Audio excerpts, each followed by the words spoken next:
Today's video is going to be about me changing repairing the sills on this car. But before that, I'd like to just talk a little bit about the car that we're going to be working on. It's a 1999 Rover 75.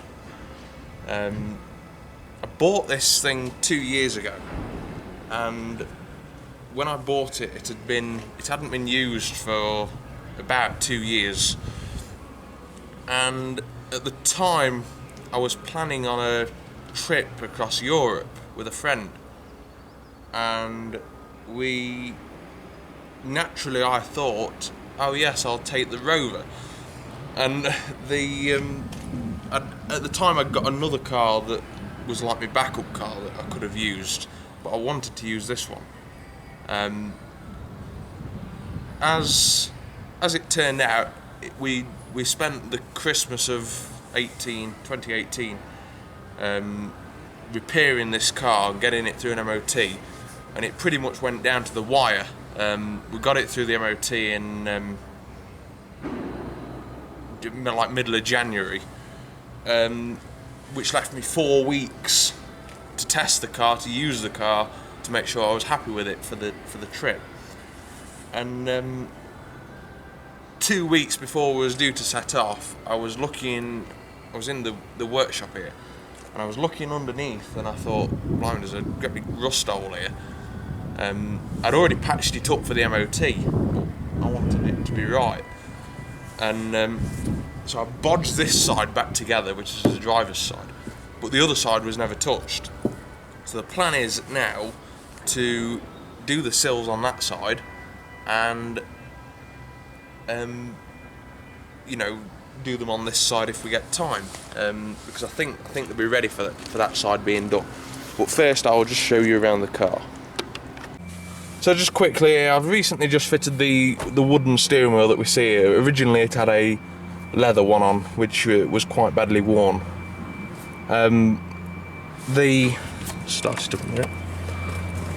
Does have airbag issues, this one does, although the light has gone out, decided to go out this time.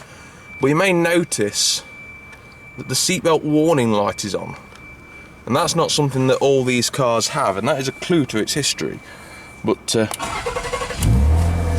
she's a 2.5 V6, and runs absolutely lovely. It ran so good that I decided to have the belts done this year, which cost me about 500 quid, because there's 3 belts on this engine. But again, we've got the original cassette player, climate control, heated seats, traction control. She's an automatic, 5-speed.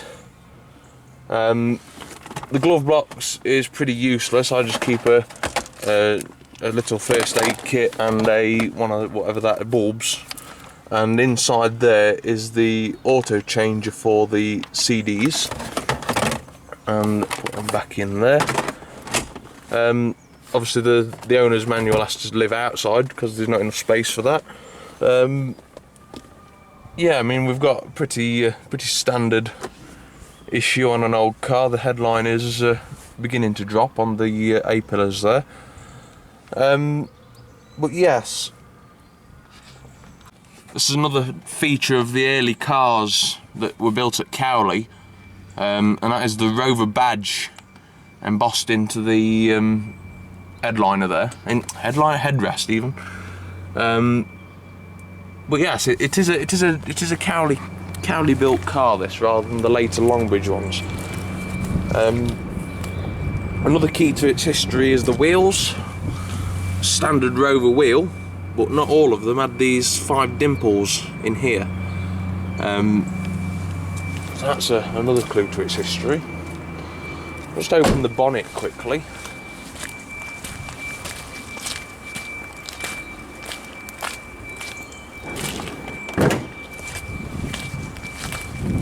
Again, another feature of the early car, the lifty up handle for the bonnet release. That's the the V6 engine, good for about 176 brake horsepower. Although it's not a very powerful engine, it's designed mainly for use on the motorways. But as you heard, it runs perfectly well.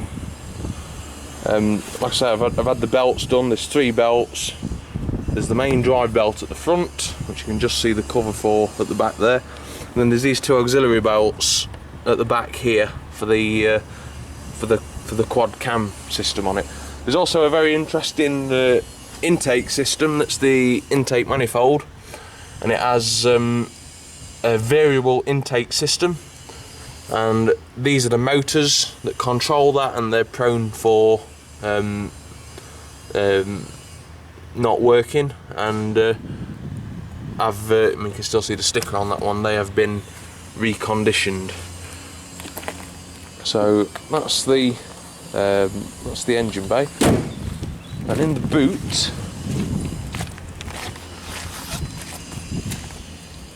again another feature of the early cars, the Rover badge on the trim there, and the badge on the back. So in here I've got a wax oil gun, an oil gun. I'll take them out because they're leaking. They are my new panels. The pair cost £95. That is something I brought along. 2019 we did the Cowley to Longbridge convoy. And again there's the wheel in the boot. There's nothing interesting there. And then there's the access panels to the rear lights. Again, that's something that the later cars didn't have. But, so yeah, this is my going to town car. This obviously it's just come up the lane here, so it is rather dirty. Yes, there are probably smarter examples on the road. There aren't many cars you can say that you've driven around the Monaco street circuit in, which was February 2019 I did that. Look at this for some fantastic views south of France. Been running 30 mile from a place called Menton, which is near Monaco. So soon we're going to go back into Italy. Look at that bridge there. Past no end of old cars and whatever. Automatic gearbox is fantastic for these roads, as you can clearly see.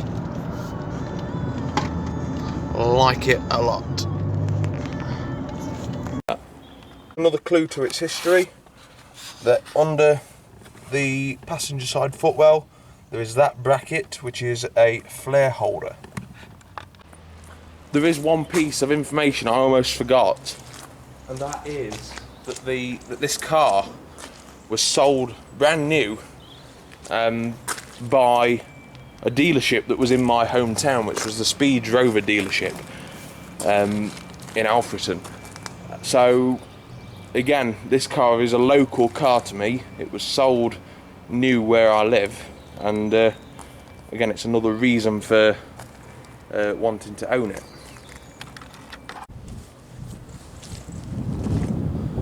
So with all the clues that have been given on this, I'm about to reveal the secret, and that is the fact that this particular car was built for the Japanese market, which Rover had quite a stronghold of, obviously with the Leyland and Honda tie-up. The Japanese quite liked Rovers, but the BMW pulled out of that because of it was costing too much money to send them to the other side of the world. So this is one of the cars that potentially went there and then come back, but obviously we don't know that for certain. But we do know it was built for the Japanese market, and that's the reason why I say it's a 99 car, and it's registered on a Y registration, which, if you know anything about registration numbers, then you will know that a Y is a 2001. So I've got the motor all jacked up now and supported. I've put 2 axle stands under, one under the front, but to get one under the back it's more difficult because just how the car's designed. I've had to put it under the rear subframe, under there. But if I get down here, you can't obviously put an axle stand under the sill because that's the bit we want to work on. So I've had to go sort of central to get it as high as I possibly can. They are nasty cars to jack up, these are. But what we're looking at here is the outer sill. It's never been welded, it's never been patched, so this is probably, there can't be many cars that haven't actually been welded now, one of these early ones. But the Cowley models always tend to rust, always tend to be more prone to rust. Whether it's because they're older or whether they're built differently or not, I don't know. But so what we're going to do, we're going to pull that out like that, and then we're going to look into replacing all of this up to about there. So I think next thing I'll get that cut out. The panel, if I can get up, the panel is actually more than long enough to do all of this, and it's up there like that. But I'm going to go to about here, I think. Go to about there for now, and then get that cut out, and then we can actually see what we're working with. It is worth just mentioning that on the panel, that flange that you see is actually a joint where it would have been spot welded originally, all around there.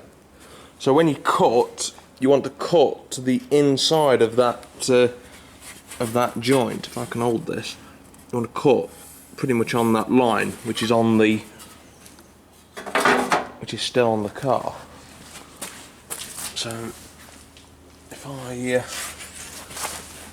get underneath, so this is pretty much as it's come off. I've cut across the top, down the side. Obviously I've cut well in my marker, and then I've cut on the inside of that flange, look there, so all that's still the original material, and then I've pulled it away from this corner, and I think that sort of speaks for itself in the sense that yes, it was rotten and ready to be replaced. You can see the bottom corner section there. So now I'm going to cut across the bottom of here, and then hopefully I can start peeling this bit down. But yeah, we're definitely ready for doing.